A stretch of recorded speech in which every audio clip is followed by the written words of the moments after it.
जय हिंद, वंदे मातरम, भारत माता की जय। स्वागत करते हैं आप सभी का सरकारी न्यूज चैनल में। इस वक्त की ताजा खबर निकलकर सामने आ रही है अभी की एम्प्लॉय पेंशन स्कीम 1995 को लेकर। जी हाँ दोस्तों, एम्प्लॉय पेंशन स्कीम 1995 को लेकर केंद्र सरकार का बड़ा फैसला निकलकर सामने आ रहा है। 67 लाख पेंशनर्स के प्रतिनिधि कमांडर अशोक रावत ने सरकार पर साधा निशाना। जल्द दी जाएगी बढ़ी हुई पेंशन 7500 रुपए प्लस डीएनएस अलाउंस की सौगात। जी हाँ दोस्तों, आपको बता दें लगातार यहाँ पर एम्प्लॉय पेंशन स्कीम 1995 को लेकर लगातार ये मांग बनी हुई थी कि एम्प्लॉय पेंशन स्कीम 1995 के पेंशन भोगियों को ज्यादा प्रॉफिट मिलना चाहिए। साथ ही साथ उन पेंशनर्स के बैंक अकाउंट में ये धनराशि एक मुक्त धनराशि के तौर पर क्रेडिट भी हो जाना चाहिए। उस मामले को लेकर यहाँ पर सुप्रीम कोर्ट में सुनवाई चल रही थी और यह मामला पूरी तरीके से फिनिश हो चुका है। मतलब इस पर फाइनल यहाँ पर सरकार का निर्णय आ चुका है, प्रतिक्रिया आ चुकी है कि कितनी मंथली आपको पेंशन दी जाएगी और कितना आपको प्रॉफिट होने जा रहा है। क्योंकि आपको बता दें जो सरकार ने नियम लागू किया है उसके अंतर्गत सभी पेंशनर्स को ये फायदा 7500 रुपए प्लस डीएनएस अलाउंस की धनराशि के रूप में यहाँ पर देखने को मिलेगा। दरअसल आपको बता दें सुप्रीम कोर्ट में इसका मैटर लगभग 7 साल से चल रहा था और सुप्रीम कोर्ट भी इसका फाइनल निर्णय नहीं कर पा रहा था कि किस क्रमबद्ध तरीके से पेंशनर्स भाइयों को बड़ी ही पेंशन 7500 प्लस डीएनएस अलाउंस की राशि उनके बैंक अकाउंट में क्रेडिट कर दी जाए। फाइनली यहाँ पर सरकार ने पूरी तरीके से यह निर्णय कर लिया है। एम्प्लॉय पेंशन स्कीम 1995 की पेंशन की मांग एक जाहिर मांग है, इसे यहाँ पर मिलना भी है जरूरी है। साथ ही साथ आपको बता दें 7500 रुपए प्लस डीएनएस अलाउंस तो आपको मिलेगा ही। बढ़ती महंगाई के कारण महंगाई भत्ते में भी हो गई इतने प्रतिशत की वृद्धि। जी हाँ दोस्तों, आप सभी को बता दें इस महंगाई के जमाने में महंगाई भत्ते में भी यहाँ पर वृद्धि करने की सरकार द्वारा बात चल रही है। आपको बता दें चुनावी आगाह हो चुके हैं और इसी प्रकार से यहाँ पर एक दूसरी पार्टियां एक नई घोषणाएं कर रहे हैं। इसी के अंतर्गत एम्प्लॉय पेंशन स्कीम 1995 की पेंशन भोगियों को भी प्रॉफिट देने की बात निकलकर सामने आ रही है। एक समान संहिता के तहत सभी 67 लाख पेंशनर्स को दी जाएगी एक समान बढ़ी हुई 7500 रुपए प्लस डीएनएस अलाउंस की बढ़ी हुई पेंशन। जाने खबर विस्तार से। जी हाँ दोस्तों, आपको बता दें सुप्रीम कोर्ट के फैसले के बाद मिली है सहमति। वित्त मंत्री निर्मला सीतारमण ने लगाई अतिरिक्त बजटीय सहायता पर फाइनल मोहर। जी हाँ दोस्तों, वित्त मंत्री निर्मला सीतारमण ने भी अपनी फाइनल मोहर लगा दी है। कहा है यह मांग एक जायज मांग है, इन पेंशनर्स भाइयों को मिलना बेहद जरूरी है। आपको बता दें 67 लाख पेंशनर्स के मन में एक बार फिर से जागी बढ़ी हुई पेंशन की उम्मीद। ईपीएफओ ने जारी किया तत्कालीन प्रभाव से नोटिफिकेशन। जी हाँ दोस्तों, आप सभी को बता दें एम्प्लॉय प्रोवाइडर फंड ऑर्गेनाइजेशन की चल रही पीएफ प्रोवाइडर फंड की योजना के ईपीएस पेंशन के तहत अब सभी को मिलेगी बढ़ी हुई पेंशन 7500 रुपए प्लस डीएनएस अलाउंस की धनराशि। हालांकि आपको बता दें देश के प्रधानमंत्री नरेंद्र मोदी जी ने भी जताई बढ़ी हुई पेंशन पर अपनी सहमति। जल्द मिलने जा रहा है 7500 रुपए प्लस डीएनएस अलाउंस का लाभ।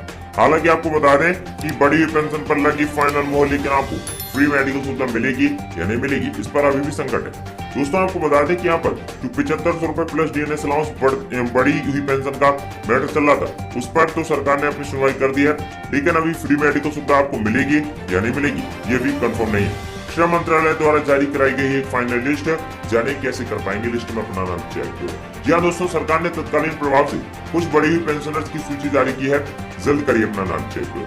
जी हाँ दोस्तों, श्रम मंत्री ने कहा है एक साथ 67 लाख पेंशनर्स की पेंशन में नहीं हो सकती है वृद्धि। ईपीएफओ ने कहा है एक साथ सभी पेंशनर्स की पेंशन बढ़ाने से सरकारी खजाने पर पड़ सकता है अतिरिक्त बोझ। जी हाँ दोस्तों, सारी खबर को जानेंगे इस वीडियो में एक एक करके विस्तार से पॉइंट्स वाइज, इसलिए इस वीडियो को तुरंत लाइक कर दें और सभी दोस्तों में शेयर कर दें। ऐसे ही वीडियो सबसे पहले पाने के लिए चैनल को सब्सक्राइब कर लें और ऑल नोटिफिकेशन ऑन कर लें। तो चलिए बढ़ते हैं दोस्तों आज की ताजा बड़ी अपडेट की ओर। कर्मचारी की बल्ले बल्ले बढ़ेगी पेंशन, हट सकती है ईपीएस पर लगी लिमिट। जी हाँ दोस्तों, आप सही में बिल्कुल सही सुना। ईपीएस पर लगी कैंपिंग को हटाने की लंबे वक्त से मांग चल रही है। अब इस मामले में सुप्रीम कोर्ट में भी सुनवाई चल रही है। प्रयास लगाए जा रहे हैं कि पेंशन पर पहले तय रकम की सीमा को हटाया जा सकता है। सुप्रीम कोर्ट की ये मैटर है। ईपीएस पर लगी कैंपिंग हट सकती है। सुप्रीम कोर्ट में चल रही सुनवाई। 30,000 रुपए सैलरी पर मिलेगी 12,857 रुपए आपको पेंशन। जी हाँ दोस्तों, बहुत ज्यादा पेंशन मिलने वाली है। अगर आप एम्प्लॉय पेंशन स्कीम ईपीएस के लाभार्थी हैं तो आपके लिए खुशखबरी है। ईपीएस पर लगी कैंपिंग को हटाने के लिए लंबे समय से मांग चल रही है। अब इस मामले में सुप्रीम कोर्ट की सुनवाई चल रही है। आपको बता दें कि कर्मचारी भविष्य निधि ईपीएफ के सदस्य ईपीएस के भी सदस्य बन जाते हैं। किसी भी ईपीएफ खाताधारक की सैलरी का 12% पीएफ में चला जाता है। यही पैसा नियोक्ता के अकाउंट में भी जाता है और इसका एक हिस्सा ईपीएस में जमा होता है। ईपीएस में बेसिक सैलरी का योगदान 8.33% है, लेकिन पेंशन योग्य वेतन की लिमिट 15,000 रुपए है। ऐसे में पेंशन फंड में हर महीने अधिकतम 1250 रुपए ही जमा किए जा सकते हैं। अभी ये है नियम। जी हाँ दोस्तों, आप सभी को बता दें क्या नियम है। अभी जो पेंशन आपको मिलती है वो किस आधार पर, जी हाँ दोस्तों, किस आधार पर आपको दी जाती है। आपको बता दें कि नियम के मुताबिक अगर किसी कर्मचारी की बेसिक सैलरी, जी हाँ दोस्तों, आप सभी को बता दें बेसिक सैलरी 15,000 रुपए या उससे ज्यादा है तो पेंशन फंड में 1250 रोज जमा होंगे। अगर बेसिक सैलरी 10,000 रुपए है तो योगदान 833 रुपए होगा। कर्मचारी की रिटायरमेंट पर पेंशन की कैलकुलेशन भी अधिकतम सैलरी 15,000 रुपए पर ही मानी जाती है। ऐसे में रिटायरमेंट की बात कर्मचारी ईपीएस रूल के तहत सिर्फ 75 रुपए बतौर पेंशन पा सकते हैं। आपको बता दें 15,000 की लिमिट हट सकती है। 15,000 की लिमिट हटी तो मिलेगी 7500 रुपए से ज्यादा पेंशन, मतलब आपको पेंशन बढ़कर ही मिलेगी। ईपीएफओ के retired influence office fund Pratap Sharma के मुताबिक अगर पेंशन से 15,000 रुपए की लिमिट खत्म कर दी जाए तो 7500 रुपए से ज्यादा पेंशन मिल सकती है, लेकिन इसके लिए एम्प्लॉयर का ईपीएस में योगदान भी बढ़ाना होगा। ऐसे होती है ईपीएस की कैलकुलेशन। ईपीएस कैलकुलेशन का फॉर्मूला बराबर मंथली पेंशन बराबर पेंशन योग्य सैलरी गुणे ईपीएस खाते में जितने साल कंट्रीब्यूट रहा बटे 70 रहेगा। जी हाँ दोस्तों, लिमिट हटी तो कितनी मिलेगी पेंशन। अगर 15,000 की लिमिट हट जाती है तो आपकी सैलरी 30,000 है तो आपको फॉर्मूले के हिसाब से 12,875 रुपए के आसपास पेंशन मिलेगी। ये है पेंशन का नियम। जी हाँ दोस्तों, अभी जो प्रेजेंटली यहाँ पर नियम चल रहा है वो भी डाल लीजिए। ईपीएस की रकम निकालना चाहते हैं तो आप कभी भी अपने खाते में जमा राशि को निकाल सकते हैं, चाहे आपकी नौकरी 6 महीने की हो या 10 साल की हो। लेकिन पेंशन एम्प्लॉय पेंशन स्कीम की रकम निकालने के लिए आपको थोड़ी परेशानी हो सकती है, क्योंकि इसके बहुत से नियम है जो आपको समझना चाहिए। आइए जानते हैं अलग अलग स्थिति में पेंशन की रकम का क्या कर सकते हैं आप। दोस्तों, आपको बता दें पेंशन के लिए मौजूदा नियम ये सरकार ने बनाए। ईपीएफ सदस्य होना जरूरी है, कम से कम रेगुलर 10 साल तक नौकरी करना जरूरी है। 58 साल के होने पर मिलती है पेंशन। 50 साल के बाद 58 की उम्र से पहले भी पेंशन लेने का ऑप्शन है।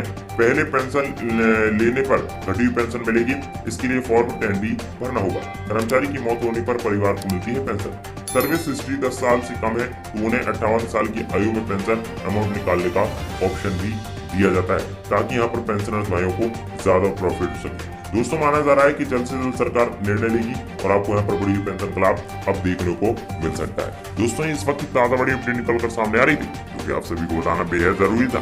आप लोगों को कैसा लगा कमेंट बॉक्स में बताने के साथ वीडियो को लाइक करने के बाद चैनल को सब्सक्राइब करके ऑल नोटिफिकेशन जरूर कर लीजिए।